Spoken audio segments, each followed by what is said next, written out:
All right. Welcome to today's webinar, The Real Obstacles to Digital Transformation, Finding an Alternative to Spreadsheets and Email. I know that's a loaded title and question. However, it's great to have you join us. I'm your moderator and host, John Hanson. My producer in the background is Toby. You won't hear him, but he'll be moving the slides and making everything go. I guess he's the wizard behind the curtain. That would be the best way to say it. Toby, if we can advance to the next slide. I want to talk a little bit about what we're going to be doing in this hour and introduce you to our guest panelists, starting with Kelly Barner. Kelly, welcome. You know, we've known each other for such a long time. We And, have. you know, the background, the history. I know you, but maybe share in about 30 seconds a brief synopsis as who you are. Sure. So from a procurement perspective, I've pretty much been in every seat you could be within the industry. So I've been a practitioner within retail, focusing on hired services. I worked at Emtoris, an e-sourcing solution provider that was acquired by IBM at the end of 2011. But I was on their professional services team. So I've also got my consulting and travel chops in there. But officially this year, for the last 10 years, I've been covering the space and writing in the space and engaging on social media within procurement as both the owner and managing director of Buyers Meeting Point, and now also simultaneously as the general manager of Art of Procurement. And that's with Philip Eitzen, correct? It is, correct. See, and I remember the early days of Buyers Meeting Point when we first got a chance to meet. Always a great site to check out. Thank you for joining us, Kelly. As we go to the next slide, of course, I want to welcome our next panelists, Ian McKenna. And Ian, your slide will be up in a moment, but why don't you start and share a little bit of information about your background?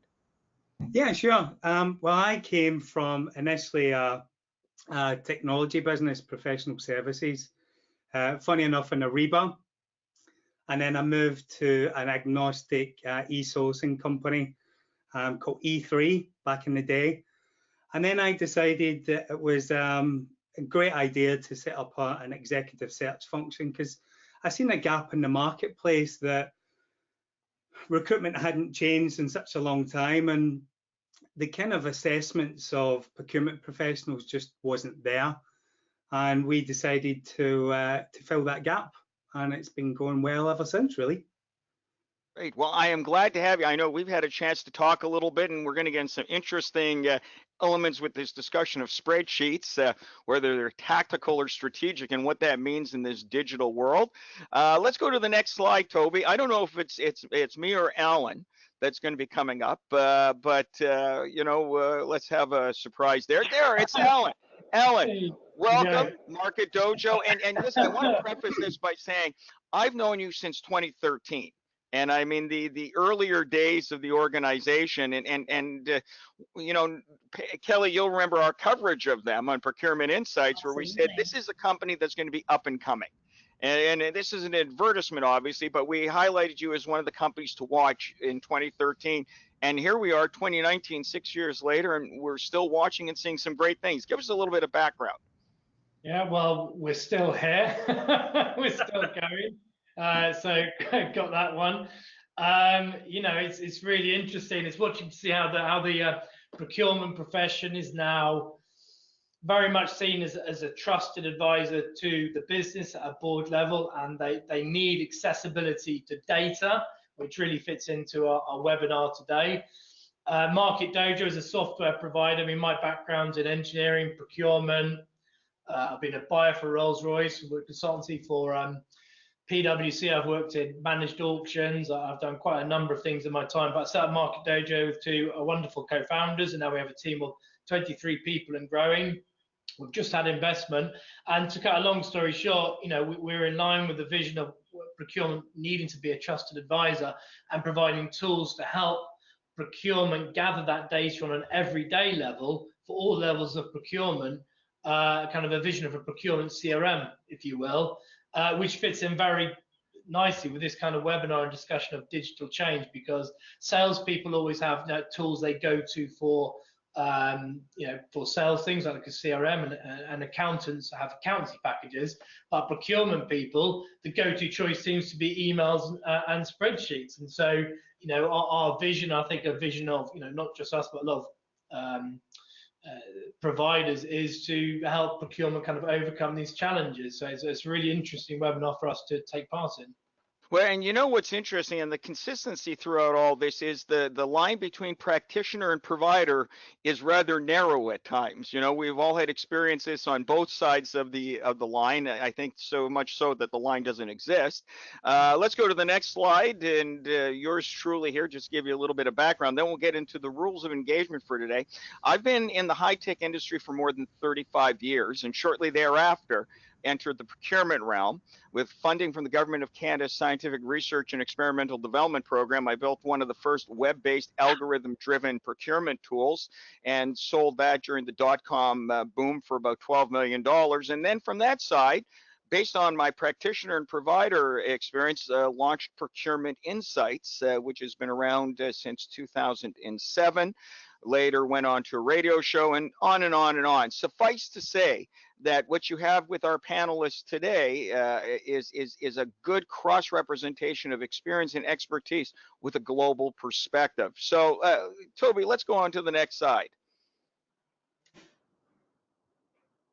So there's a bit of a delay in the slide. I think it's about a 5-second delay there, so apologies about that. No problem. Now, let's touch on two things, games of engagement here. Number one, this is going to be very interactive. So we're going to be talking amongst ourselves, but we're going to be talking with you. I'm going to reach out to you during the chats. We're going to reach out to you with a certain number of polls. There are 2. And I want to solicit your feedback. So this is a dialogue. Consider it being not part of the audience, but part of our panel. You're part of our extended panel. Now, after the webinar, the conversation will carry over into a tweet chat. And if you're not familiar with that, when you go on Twitter, use the hashtag #NoExcelNow. And this sounds somewhat seditious for those who are Excel users, but it seemed like a catchy enough phrase to stand out. #NoExcelNow to follow the discussion as we broaden the scope of engagement and we share the results of the poll with the wider community. And Toby, let's go to the next one. The agenda for today, very, very simple. We're going to cover some survey results. Now, some of you who have signed up here had filled out results for the survey and responded to the survey in advance. We're going to show you some of those results, which I think are going to be interesting and a great launch point for this. We're going to talk about sheets in the wind and what are the risks associated with using spreadsheets. I mean, it's an interesting situation here because spreadsheets, and I'm going back to my high-tech days, spreadsheets, the VisiCalc was the very first application that I think really legitimized the PC and transitioned it from what many in the IT world who looked after mammoth systems occupying tons of space on floors said was a passing fad. Well, it turned a passing fad into obviously what it is today, PC and the mobile technology we have. But spreadsheets have been enduring, but does that mean they're the right thing to be using, especially in the procurement realm? We're going to touch on that. And then we're going to say, well, fine, if spreadsheets aren't the way to go, what's the alternative? And that's really the key. So let's start looking at some of the results right now of the first poll questions. And as we look at the results, I'm going to engage the audience. I'm going to engage our panel and invite you the answers one. Are you currently using emails and spreadsheets within procurement? The blue, it's a sea of blue that says yes, 100%. Kelly, very quickly, are you surprised that everyone said they're using spreadsheets? I'm only surprised we didn't somehow manage to get it over 100%. Truthfully. Oh, well, okay. So, Ian, hearing that and your background and again, what you do in your area, I mean, understanding the impact of spreadsheets, what does this tell you? Is this a reflection of being stuck in the past? Is it a reflection of organizations not moving forward? What is, or is it just habit? Because we've gone through generation after generation here, and new generations, yet all of them respond in the same way. I think it's in procurement is always the sort of go-to tool, and every procurement from a buyer straight up to CPOs still use spreadsheets.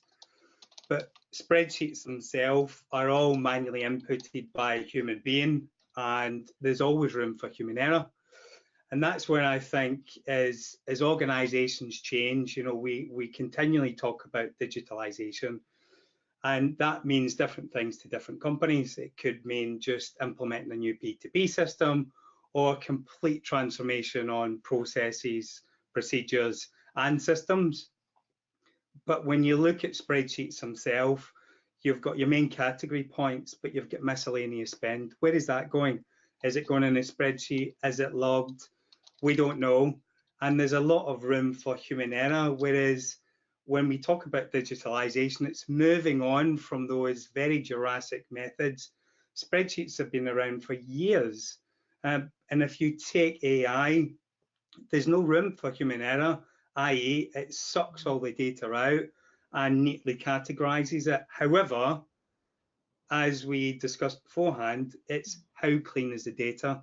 Because if the data is not clean, then regardless of what you put into your spreadsheet or into your AI, it's not going to be accurate. So it really depends on. I want to interrupt that because I want to come back to the clean data and the paucity of clean data, and the fact of how segmented information is with spreadsheets because they're more localized, and we'll get into that in more detail as we get through the presentation. But this next slide is interesting. Do you currently use AI, RP, or chatbot technology? And only 26% said yes, 73% said no. So Ellen, from the practitioner but more so the provider side of the equation, I mean, are the use of spreadsheets an indication of a lack of a vision and engagement with regards to the emerging digital world? I mean, like, is it those organizations who haven't started to transform, are they relying on the old spreadsheets, and that's why we have this overwhelming number saying we use it all the time? Yeah, it's very interesting. I mean, I like Kelly's answer for the last question. I wish I used that. I mean, coming back to on Ian's point, I mean, I don't think we're ever going to eliminate emails and spreadsheets, but I think the key point of this discussion is around what are we using emails and spreadsheets for.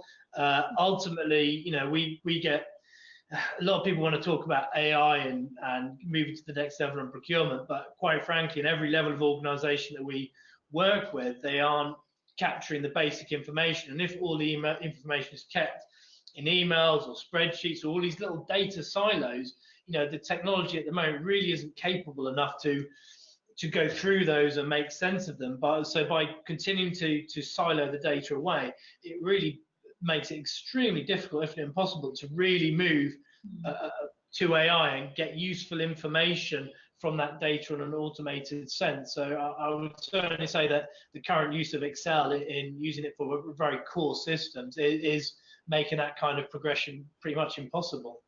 Well, now this segues very nicely, and I'll go back to you, Kelly, and into the next poll results, which, and again, this poll was done in advance with everyone who registered for the webinar. If you look at this, the use of emails and spreadsheets procurement are the real barriers to digital change, Kelly. And what's interesting is strongly agree, 13%, neither agree nor disagree. Somewhat disagree, somewhat agree. Like if you look at the number, it seems to be equally divided. I mean, you know, so is this representative of the holding pattern? You know, the McKinsey survey out of 1,650 incumbent companies, everyone says digital is the way to go, yet only 20% of those respondents have a digital strategy, and only 2 of those have a strategy relating to supply chain. I mean, are we in this sort of never land right now? You know, I actually think this goes back to an interesting point that Alan made about it depends on what you're trying to do, right? So if we think about digital change, there's sort of a top-down approach to bringing spend under management, right? Managing risk, keeping an eye on compliance, having some kind of governance that you can actually point to and say, you know, yeah, we know where the money is going and what it's going for. And then there's the little things. And I think to a certain extent, we have digital change happening at both ends of the spectrum. Procurement is both getting into more complex service-oriented categories, right, that sort of, you know, defy very linear, structured strategic sourcing. But we're also starting to hear more discussion around things like self-guided buying, where we're saying, okay, for this little stuff on the bottom end, we're just going to make it really easy for people to come into some system and buy what they need, and maybe we pay 5 or 10% more, but in the bigger picture, if the business is able to keep operating, right? So I think if it's digital change around spend management versus digital change around, are we putting the services and materials in the hands of the people that are just trying to do their jobs? You know, I think it's interesting because you sort of have a bunch of different ways here for people to answer, kind of, and I think that's the perfect answer. You know, are they a barrier? Kind of. You know, it depends on the context of what you're trying to do and which end of the spend funnel you're looking at. All right, now, so here's a couple of things before we go in, and maybe Toby, go to the next slide. In the question area, a specialist in data classification, somebody from the audience says they use software rather than spreadsheets because Excel is unreliable. And quite frankly, it doesn't give them the ability to do the type of analysis they need to do. Another comment that came in the question section was usually doing for cost comparison and evaluation. So I'll go to you, Alan, on this, and Ian, follow up. You're not saying that spreadsheets should be abolished altogether. There is a role for spreadsheets, correct? So in one of these examples, you know, where they're limiting on analyzing data, is there a role for spreadsheets? Yeah, I think there is a role for them. I mean, I find the survey very interesting actually, because what I found generally in procurement, it seems to be there's a lack of acknowledgement about the real added risk that emails and spreadsheets bring to an organization in terms of siloing data, lack of information on the supply chain, etc., etc. But what's interesting in the survey, there seems to be much more acknowledgement than I would have put to it in terms of the risk. The question in the back of my mind is if there is so many people understanding that the risks that it brings, why is there not a higher drive to move away from these tools? Or it may be, you know, perhaps that the people answering the survey are the more proactive people who are moving away from these type of things. So, I mean, I certainly don't think that you'll always eliminate emails and spreadsheets, because I think they're a tool which do a particular job. But I mean, email, as we know, is not a communication tool. It's like an auditing tool. Yeah, and spreadsheets are great for doing a few things, but you lose data. So I think it's just you know, it's like salespeople. Salespeople used to put all their contacts, potentials, forecasting in spreadsheets, and now they don't. But I expect salespeople still use spreadsheets for a few things, but for the things core to an organization, to get the data which the organization needs to beat their competitors, that information is captured in a tool, and the other kind of non-critical information, which, you know, isn't useful for AI, for example, that's kind of shelved off and just used in other areas, for example. Okay, now this is, and Ian, just before I go to you, Jeff asked, what does the acronym RPA stand for? We live in a world of acronyms. Robotic Process Automation. And it's kind of interesting with RPA because, simply put, many consider that to be the gateway to digital transformation because it automates some of those manual functions to free us up to become more strategic. And on that vein of thought, Ian, I mean, when you look at it, and we talked about this briefly the other day, I mean, spreadsheets are more tactical and functional than they are strategic, correct? I mean, is that could you elaborate and expand on that a little? Well, I think, you know, if we look at, we ran a survey, and if you look at organizations in procurement, what they tend to do is they reward their staff very much based on savings. And savings, in my opinion, is not strategic, because obviously you're thinking about that's going into the CFO so he can report his numbers. But within the community, within procurement, there's no real kind of incentive for strategy, right? So we're all thinking, okay, you make X amount of savings, you get a bonus. Within there's no real levers or drivers for anyone in procurement to go that extra mile when we talk about strategy. And that's very much linked to data, which is also linked to spreadsheets. Now, until we start changing the strategy, until the board acknowledge that there's more to procurement than just cost, you know, there's more to procurement than numbers, then there's no way really of progressing, because spreadsheets are given to the data is given to the CFO, and he can report numbers. And it's just, it's as simple as that.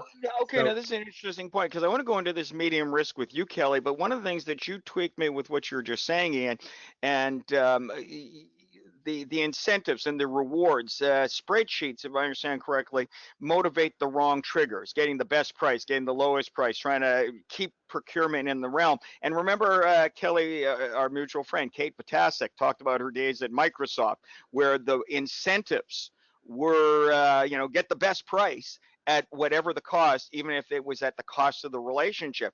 I mean, is it safe to say, and maybe tying it back to this slide of medium risk, is it safe to say that what it does is it eliminates the ability to connect and build rapport and relationships with suppliers, so that win-win isn't just the punchline or a wish or a sentiment, but is actually very real? Because when you move away from spreadsheets and the price point that Ian talks about, doesn't digital make way for a better collaborative process and more relationships? I mean, would I be remiss in that? No, I well, don't think you would. And ironically, the connection between people and spreadsheets is just as easily seen internally with finance as it is externally with our suppliers. I mean, for anybody that's in this webinar that's a practitioner, if you've been in procurement for more than 24 hours, I'm sure you've had this experience. You're trying to do your sourcing project, you do your analysis, you have your pricing sheets all in Excel, right? Because it's super easy and you can build your formulas.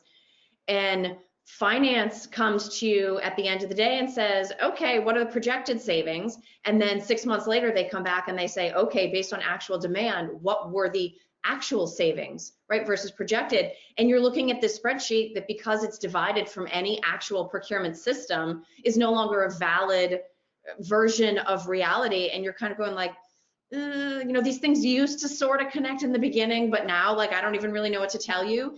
So it's just, and in that moment, if you're in finance, how do you not lose some amount of respect or sacrifice some level of credibility when you think about procurement? It's impossible to have that break and not have there be damage externally with suppliers because it looks like you're emphasizing itemized cost, and internally with finance because you've broken the limb from the tree. It's problematic all around. I like that, broken limb.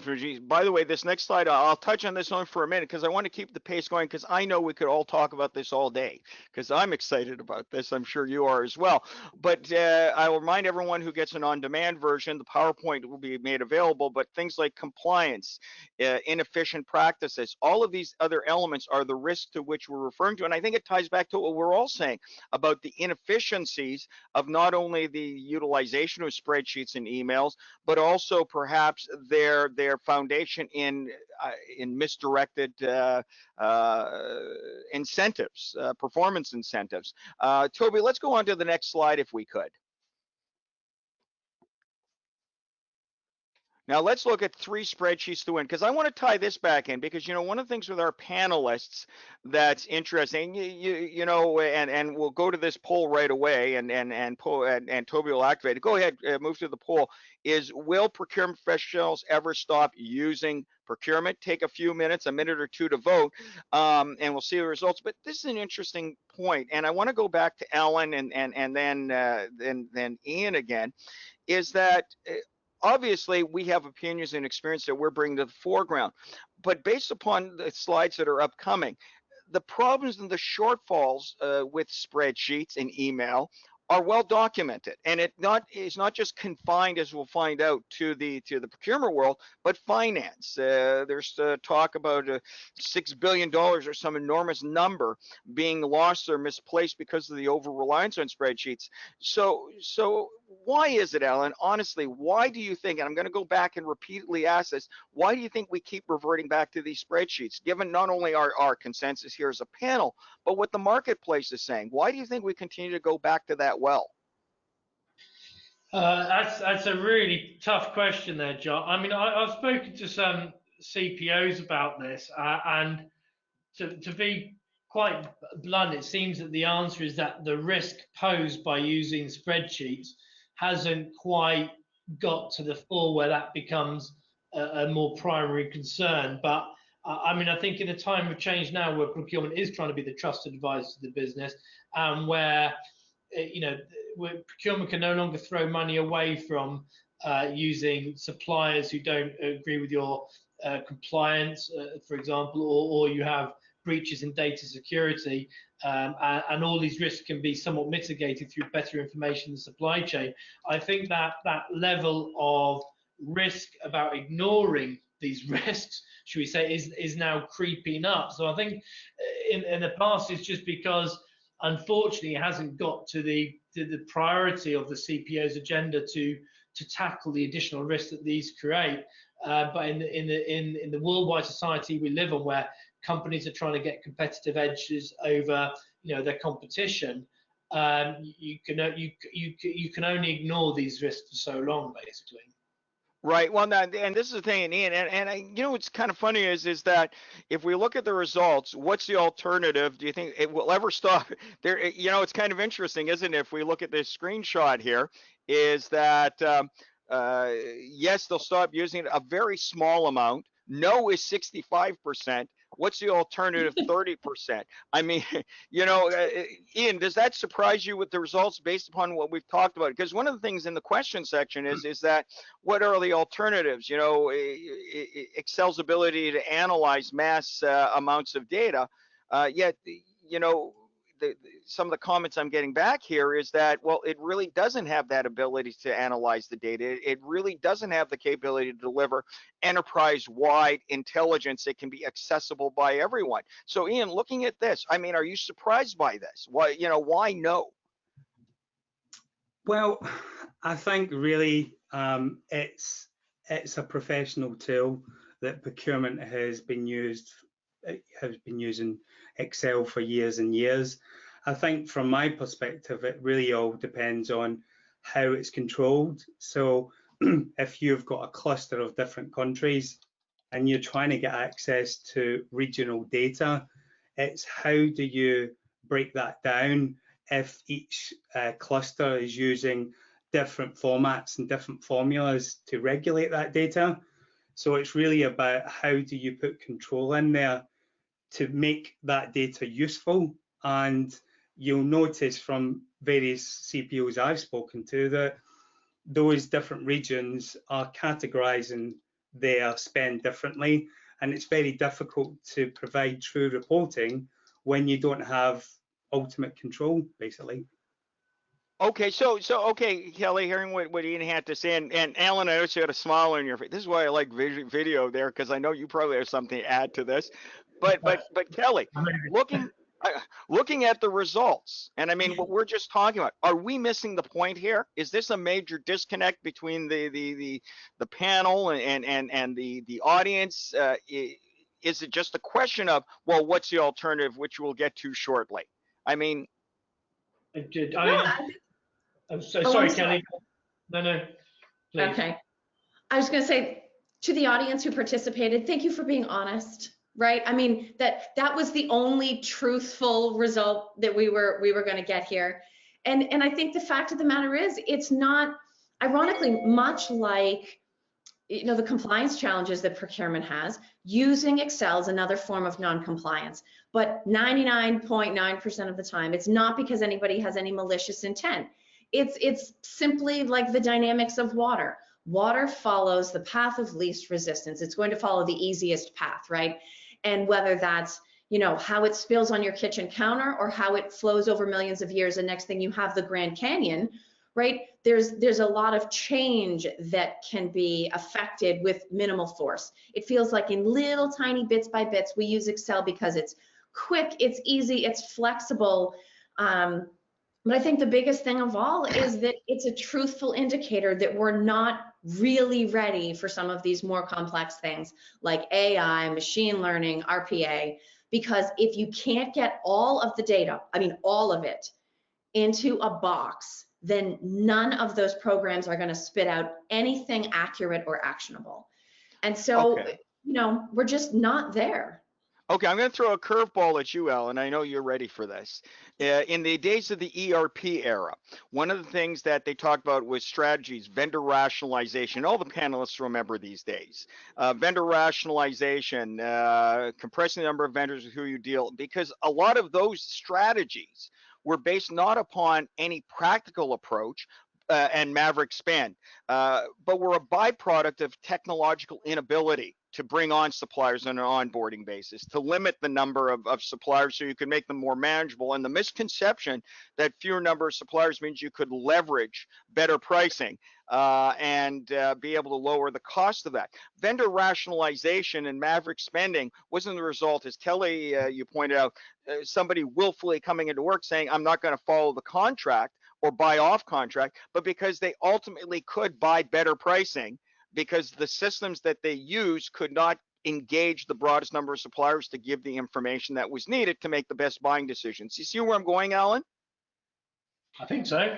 Okay, so and net result is that when Gartner proclaimed the postmodern ERP era, they said that the data wasn't available, that the structure of the ERP-driven e-procurement solutions couldn't deliver the value, and that's why people went offline, went off contract. I mean, the one automotive industry report showed for PTDA. Power transmissions, that in the US, 37% of all purchases were off contract. In Canada, that number rose to 79%.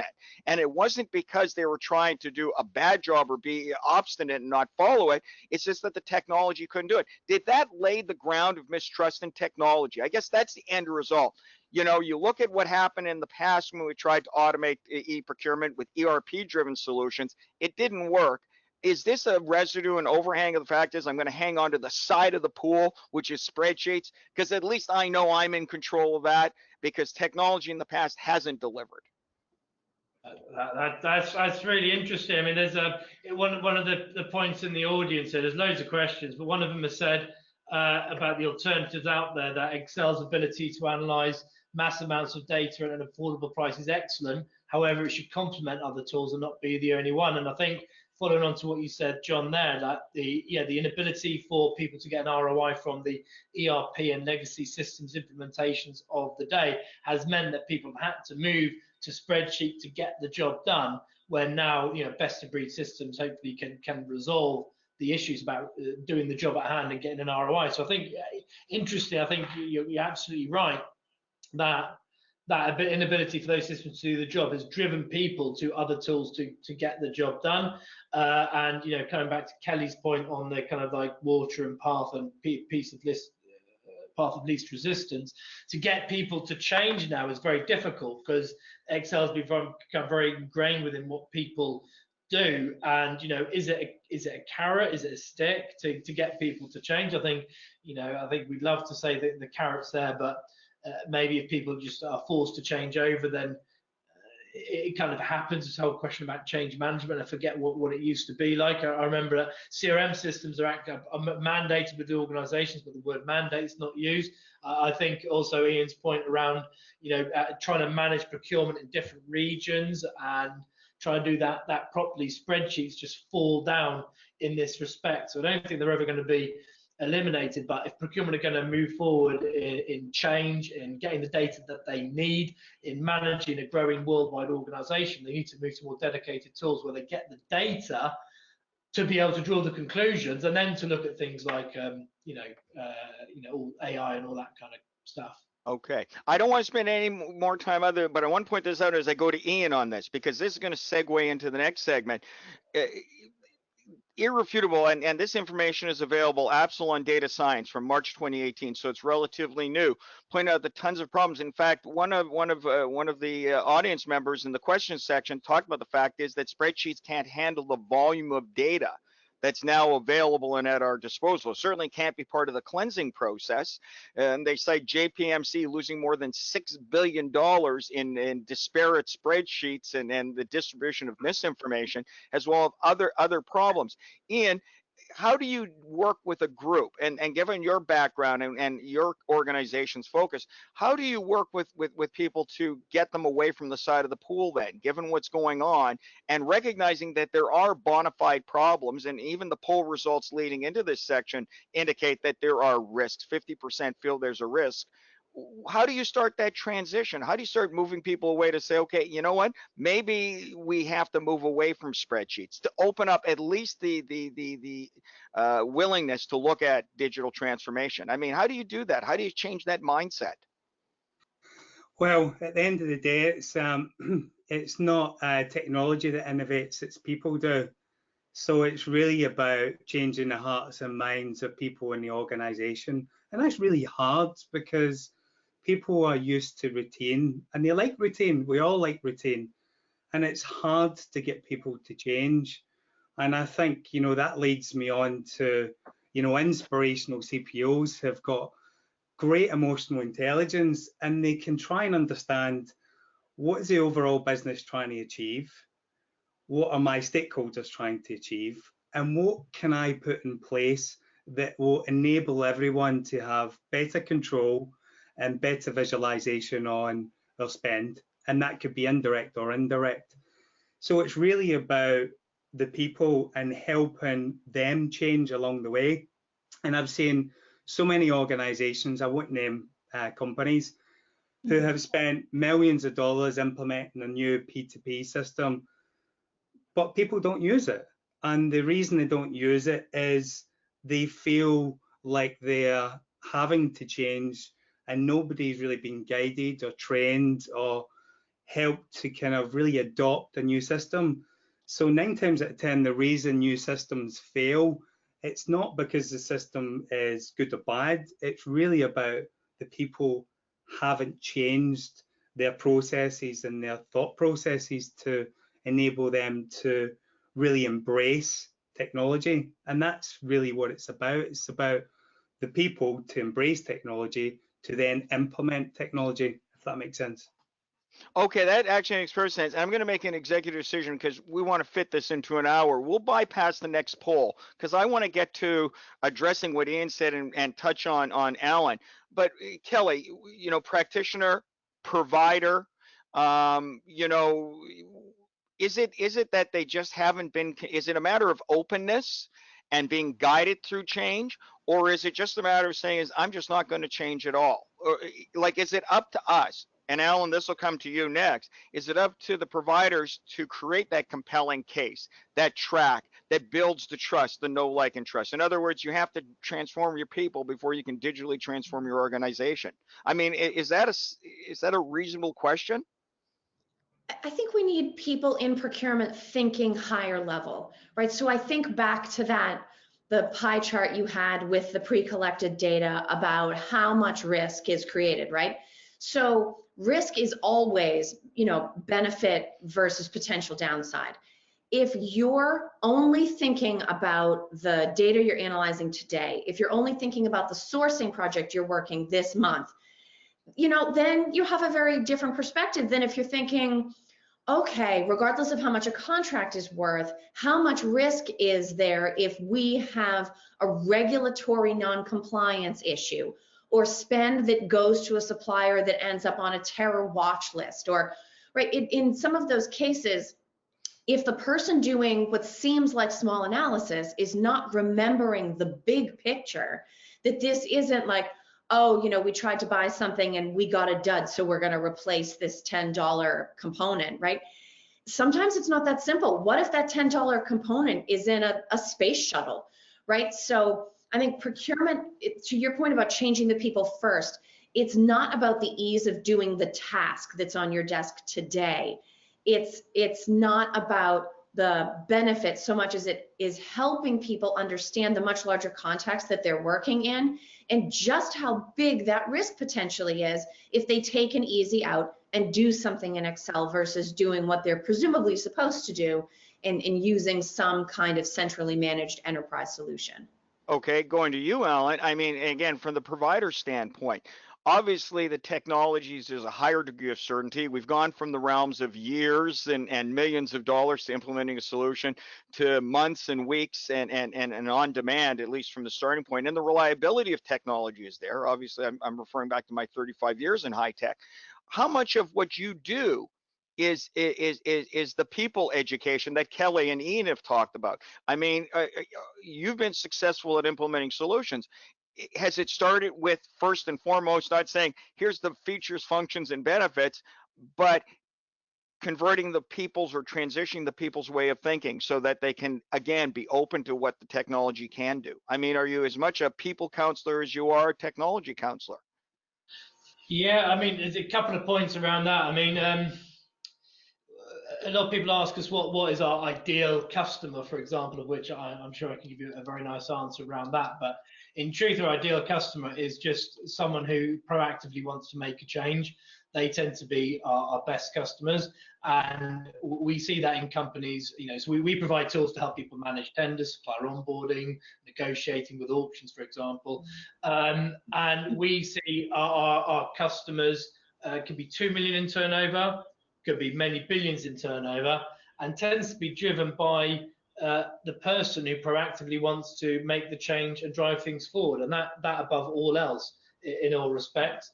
I mean, software implementation projects shouldn't be seen as software implementation projects. They should be seen with a view to change management, because that's what they're about. If they're viewed from that perspective, taking, as you guys both say, taking the people into account, those kind of software projects are a lot more successful, rather than just saying, here's some software, use it, and here are the benefits. I mean, I remember speaking to a council a long time ago, and they said, God, you had more chance of changing your software than, because they were doing a process which, to be honest, wasn't completely compliant in my view, but they kind of said, well, you've got more chance of changing your software than us, our processes. And processes become so ingrained in the business, whether it's using Excel or having workarounds for legacy ERP systems, to make the change becomes very difficult. And without the right leadership and the right people to drive that change, it becomes increasingly challenging. See, now this segues to you, Ian, in a conversation we have. And this next slide talks about 55% of organizations say the digital talent gap is widening. So they recognize that digital is widening. And Tony, go on to the next slide as I ask Ian this question. Does the digital transformation begin at the top? Are we dealing with people who don't know what the alternative is? Not because the alternative is difficult to understand. Let's face it, robotic process automation, which we'll touch on shortly, is a gateway, I feel, and many have, of saying it automates those tasks that free up time, and that begins with the spreadsheets and the correlation of data. But if an organization isn't investing in their people, is that why there's an alternative gap? Is that why they don't understand what the alternatives are? Because the organizations are not making the necessary investment. Well, I think, it goes back to training, and it goes back to investment into people. And we ran a survey this year to try and really get a snapshot on how people really sort of, first of all, onboard people. And we spoke to 250 CPOs in Europe and across the US and Asia. 5% of companies don't offer any onboarding process for new staff. The majority of support is still very personal, with 86% offering mentoring, and only 38% were utilizing training software. And, this really sort of resonates to me to say, well, look, how can you become digital ready if your people aren't? And it really boils down to training and having the right people in the business, because you can try as hard as you possibly can, and you can try and change the hearts and minds of people. But at the end of the day, if people don't want to change, you can't force them. You can be empathetic, you can try and help them understand, you can demonstrate to them how using technology will free their time up. But at the end of the day, if they don't want to change, you can't help them change. And many CPOs that we speak to have got people in the business, excuse me, who have been there for years and years, and have been in the company since procurement was very much seen as a back office function, and they haven't changed. So there's a lot of people in organizations who shouldn't really be there because they don't want to move as the business moves. So I think CPOs have got issues with existing staff, which then they don't have the gap to then bring on new staff, if that makes sense. So they've got certain blockers internally. And training is one of these things that we just don't invest in.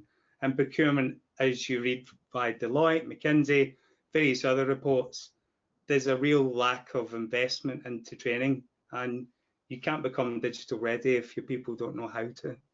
Okay, so now I want to go to Kelly on this, and this screen comes up because the $1 million question is, we've been talking about spreadsheets, we've been talking about why they're inefficient, we've been talking about why people haven't been looking for alternatives, just now again the investment in training and understanding. But Kelly, looking at this list, why will digital replace spreadsheets? In what areas? And we talk about faster and more reliable data cleansing using AI, RPA, and AI eliminates entry errors, consistent data posting, advanced analytics capability. When you go through this list, this is what the tools are available, is it not? In digital transformation, in what we're talking about, that presently, well, wasn't available certainly in the ERP era, but certainly not available through spreadsheets and email. I mean, is this list give a good idea as to what's the alternative? It's not so much what, because the technology is there, but what that alternative means. I mean, I think at the end of the day, this actually goes back. I think, Alan, you were the one that said it about, is it carrot or is it stick, right? And I think everything on this list is valid. I think, the only thing around why I think that might be missing is the huge risk of turnover, right? I know right now in the US, for instance, there's an extraordinarily tight jobs market. And so qualified candidates can very easily jump to another organization. And if I've designed a spreadsheet that makes total sense to me, and Alan comes in to replace me, he may either never have access to my spreadsheet or open it up and go, what category of spend is this, right? Wait, sorry to interrupt. Wait a second. What you're saying is there a fear of job security tied to this, or being found out? No, not at all. It's just, I think, with turnover comes increased risk due to relying too much on Excel. And so I think the desire to change, the willingness to change, really is one personal set of decisions at a time. And it's either going to be, I think, Alan, big carrot or big stick. It's going to be because the upside associated with AI is so amazing that why would I bother with Excel? Or it's going to be the pain of the stick of making a mistake is so intense that I'm not willing to risk using Excel. Okay. So I think it's going to be one or the other. Those are interesting points. I was talking to the president of Hewlett Packard Enterprises, and she said that 5 years ago there was aversion to failure. Now the mindset is failure's okay as long as you fail fast. And as you move into this direction overall. But I want to carry this through to Ian, then I want to go to you, Ellen, because I think it's very important, because right away when Kelly was talking, I was thinking about the entry levels that you talk about. Remember we talked about the initial project pilots that you do, and then you expand it based upon success, very much like the flywheel of Jim Collins' Good to Great. I want to get into that. But Ian, I talked with Duncan Jones, who we know from Forrester, and having breakfast with him, he said when he was on the practitioner side of the equation, he was trying to automate his organization's processes. And there was a gentleman who sat at a desk who had a paper stack yay high. And Duncan said, I can introduce technology that can eliminate that stack altogether. And the individual said to him, no, because that stack is my job security. Take that stack away and I have no job security. I mean, and so Ian, I want to go to you, and then I'll go to you, Ellen, in terms of the automation part. But I mean, is it a question of job security, or is it a real allocation of thought? I mean, what do you think when you hear that? Because that is obviously the big question that could be a stumbling block, couldn't it? Well, I think automation for procurement is a great thing if you talk about the heavy lifting tasks, the monotonous tasks that procurement professionals need to go through on a day-to-day basis. And I know of one company who has introduced RPA, and what they've really seen is a real shift in the mindset of people in procurement, and they've become more strategic in their thought processes, and they're really adding and contributing some really good ideas to the business to help them sort of really reshape procurement. And the different business units are really starting to take more interest and perk up when they're speaking to procurement and their ideas. So I think from a digital automation perspective, it's really helpful doing the really monotonous tasks that procurement people do every day. However, I don't think automation with regards to suppliers is necessarily a good thing, because that's all about relationships and having the ability to really understand that individual to not necessarily get the best price, but I think it's more about building relationships and negotiating purely using software without any human contact. Personally, I don't think is the best way forward, but I do think automation is definitely a useful element for procurement itself. Okay, so I want to go to you, Alan, hearing what Kelly had said and what Ian had said in terms of the implementation. First of all, on this list, if somebody says, what's the alternative? Here's the alternative outcome. The digital technology of ARPA and all of this through an organization like Market Dojo.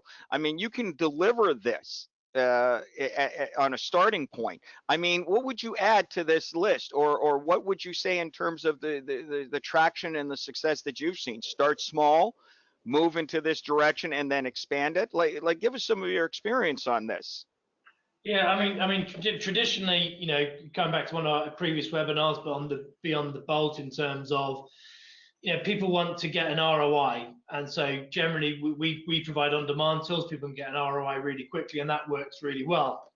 I think as time progresses, the kind of motivation to adopt digital tools will kind of move up the chain, as it were. I think traditionally organizations are very much focused on the top line, when the bottom line is now becoming more increasingly important. And for companies to get the competitive edge now, they've got to look at other areas. And I think, you know, managing the supply chain data from in terms of managing demand, mitigating the risk, data compliance, adding real value to the organization. I think the CPO side of things will drive.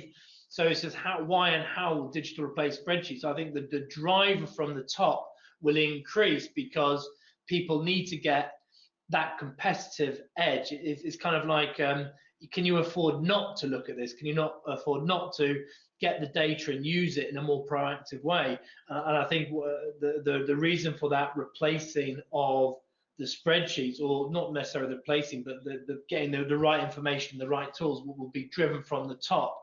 To do kind of all these things. And I think that's what will actually happen, I hope, because it's been ignored for far too long, and organizations can get a lot of advantages from managing that supply chain data. And we just talked a bit earlier about how quickly reputations can be destroyed by using the wrong suppliers, or how much cost can be thrown away by the lack of the correct supply chain data. And that impact to the bottom line is becoming, I think, increasingly important in terms of gaining that competitive edge, and organizations just simply can't ignore that moving forward, really. Okay, so here's the thing, and I guess I'll go to you and then I'll go to Kelly and Ian as we come to the last 5 minutes of this.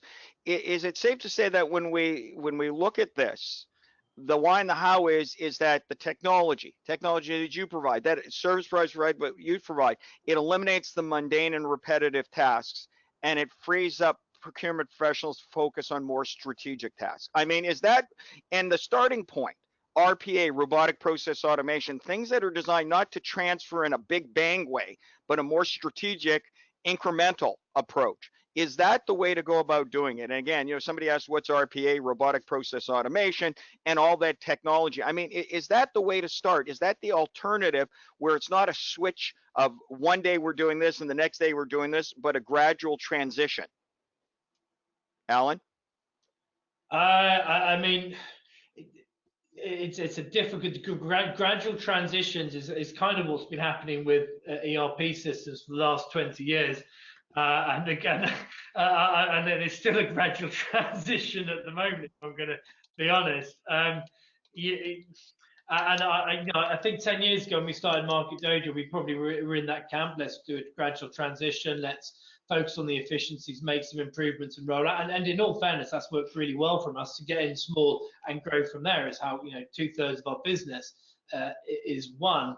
In fairness, if I look at the procurement profession, I think, how and why they'll replace digital spreadsheets. I completely agree with the comments there, and it's needed. And I think it is a bit more of I think Kelly alluded to a big stick or a big carrot. It's a big something, and it's kind of like make the change, and in 5 minutes no one will remember what they did beforehand. I think people have got to start making that change, and those that make the change will have huge advantages over their competition. Okay, so now I want to go through this, and I'll start with Kelly, Ian, and then close with you, Alan. I mean, by the way, we're not saying abolish spreadsheets altogether. Absalon Data Science report that spreadsheets will still be useful in areas where it's not mission critical, formulas not extremely complicated, optimizing user experience is not important. They'll still become an adjunct tool, much like the pencil and the calculator. I still use a pencil, right? I still use a calculator every now and then. And we all know that 1 + 1 is 3, but never mind my math skills. If you were to look and give advice to someone, Kelly, about how would you move away from spreadsheets to the digital era, what would that be? What advice would you give as the approach? And then I'll go to you, Ian, and then Alan. I think my advice would actually be a caution against what not to do. My advice would be, do not go to your team and say, this is it, we're drawing a line in the sand, there will be no more Excel effective January 1st, because doing that is like being the character in the movie that says to the bad guy, I'm gonna call the police, right? We know how the movie ends for that person. Don't call your shot if you're not prepared with your alternative. Try big carrot, right? Try to have the alternative prepared. Try individually moving people to it as opposed to making this big declaration. Because I think, as we've seen, even with, this is a totally valid list of things. Spreadsheets aren't going to disappear. They're to some extent always going to be used, which means there's a gray area about when do you use them, when do you not use them. And if you declare like war on spreadsheets, you're going to lose some of your influence internally, and you're just not going to be able to follow through on it. All right, Ian, building on what Kelly had said, and going again, your background with understanding the shifting global talent pool and all that you're involved with relative to that. I mean, what advice would you give to procurement professionals when they come in and say, okay, here's the carrot, we're going to go in this direction? I mean, how do they prepare? Well, I think from my perspective, I think it's really about being open and transparent with from the ground up, to really help them understand how it will impact the business in a positive way, because it's really how you communicate with, your senior stakeholders, your peers, other business units, and also, your staff. Why will this make my job easier, and why should I adopt it?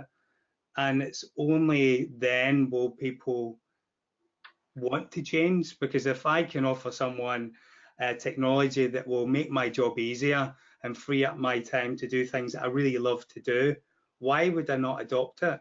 But it's how you communicate that. And as Alan says, going in with a stick can work or might not work, but I'm a big believer in going with a carrot, unless you don't like vegetables.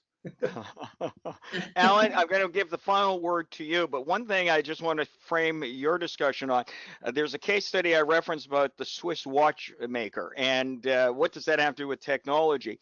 The Swiss, as you know, were supreme watchmakers, and they even invented the digital watch. But because they become so ingrained with the traditional gadgets and machinations of the actual watch, they ignored the digital watch, and it was subsequently picked up by other companies, and their market share in the globe shrunk from being a dominant player to being a minority or a small player in the marketplace, because they ignored the change. And you can read that specifically. So when you get the on demand, but using that as an example, I mean, change is inevitable, isn't it, Alan? And I mean, when it comes to technology, you're either, as Microsoft President Kevin Peasker put it, either you transform or be transformed. I mean, how is that a fair statement? And from a provider standpoint, again, making that transition or transformation happen, how do you do it? I mean, change is difficult, and it takes time. I mean, the people who are, who want the change are normally less vocal than the people who don't want the change. So the cards are always set against you. And with change, normally it takes effort, and you don't understand the benefits till time down the line. So take an example, an easy example. Let's say you run a tender through a tool, and then that's all well and good. You get some increase in efficiencies, you get better savings, but the real benefits, apart from those initial ones, is down the line next year when you run the same tender, and someone's left. You've got all that information in one place. So it's about giving change a chance and having the ability for people to buy into the vision so they can get to see the benefits, which will kind of have a snowball effect. The real question you've got to ask yourself is, have you got that time to get people on board and get them motivated and get them to see the benefits before they drop out of it, like you've had with all the kind of past ERP implementations? So that's the real question between, I think Kelly put it between the big carrot and the big stick. I think the big carrot's great, but how long do you carry that forward? Will people see the benefit to make the change? Will they have enough forward visibility? And that also comes on to Ian's questions on the talent, whether you've got the right people to see that vision and buy into it. All right. So I want to go to a couple of questions that still remain. We've been answering them throughout. And one of our audience asked, we talk about risk of data errors, but is there not a risk of piracy with the digital? We're now all online and cybersecurity. So why don't I go to you, Kelly, and ask you that, and then see if Ian and Alan would like to add something onto that. I mean, I think it's fair to be concerned about cybersecurity, right? But the fact of the matter is, so much of what we do and what we use is already, out there, just to use sort of a broad term. I think as long as you're using a reputable solution that is hosting your data in an appropriate, audited type of situation, I still think the risk of cybersecurity pales in comparison to the operational risk associated with having a broken data chain or information that gets misplaced. That's almost like the analogy of, what if you train people and they leave, and what if you don't and they stay? I mean, that's Exactly. the analogy that immediately popped to mind. Okay, Alan, you've got a smile on your face in terms of cybersecurity. I'm sure you've encountered this before. I mean, we get, very large surveys about the security of our data, and what I find, really interesting around it is that they're huge, these data security things, and they might, pick a few areas where they want to look into, but the alternative of what they're currently using, as Kelly kind of alludes to, has so many security issues with it. It's kind of unbelievable. I mean, a lot of the providers like ourselves, we specialize in that data security on top of it. So it can only be a positive by moving away from some of the data which is just emailed around, for example, which isn't behind any kind of secure firewall. So it does make me chuckle occasionally when people want all this from a new solution without looking at, well, okay, we might not move forward with a new solution, but they've got 20 times as much security holes with what they're currently doing. Right. Okay. Now I want to do this before I'm going to move from the security question, because this question came up, and Ian, I'm going to direct it to you. It's more of a statement rather than a question from one audience. There will always be a need for human intervention in data automation, RPA. And when I throw that one up to you, Ian, I'm reminded of the quote by Boxnet founder, who said that technology should be built for the way in which the world should work rather than improving the way in which it does work.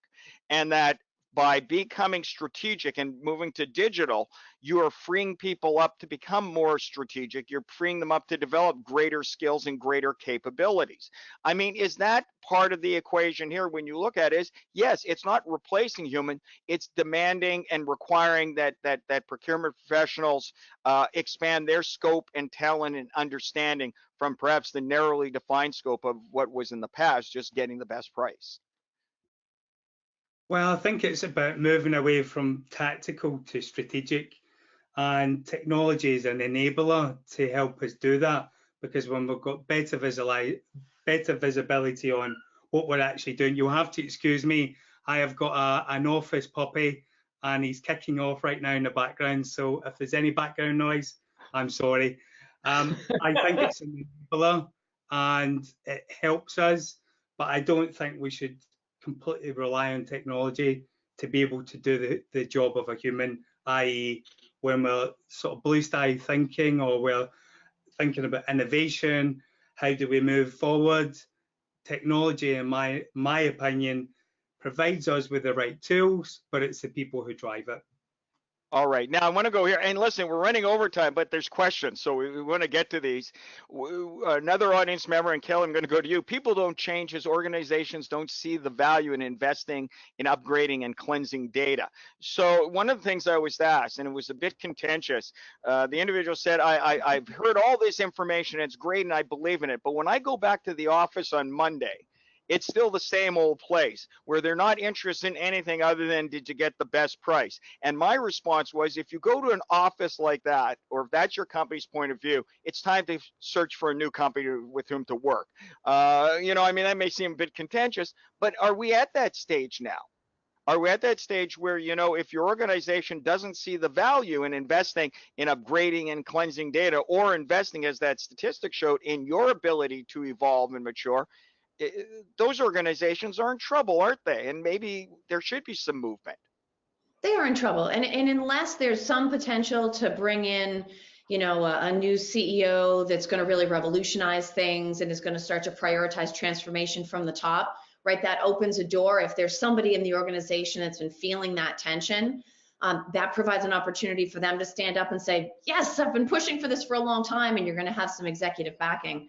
But without that very top spot being disrupted and someone new being brought in that prioritizes change, you know, you can't lead a revolution like that from a lower level of the organization. In other words, it starts at the top. One thing, and I just want to wrap this up, somebody was asking about blockchain. I'm going to respond by saying that is in itself a topic for an entire webinar. Unless somebody wants to take a stab at it, I think we could be here for days talking about that. Alan, did you want to say a quick note about blockchain? Great technology. Okay, we'll leave it at that.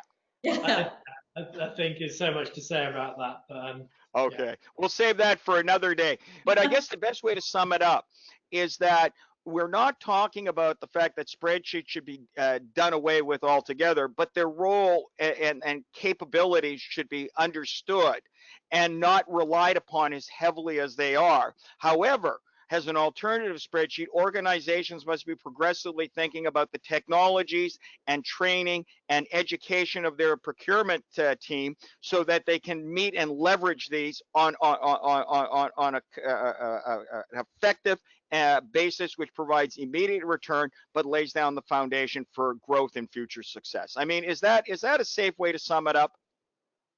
Absolutely. Yeah, I'd agree with that. Okay, thank you, and to you, thank you for staying with us. I see most of you stayed for the questions. The on-demand version of this webinar will be available very soon. And Toby, I will turn it over to you and just wish everybody a good day. Thanks so much. Take care. Thank you.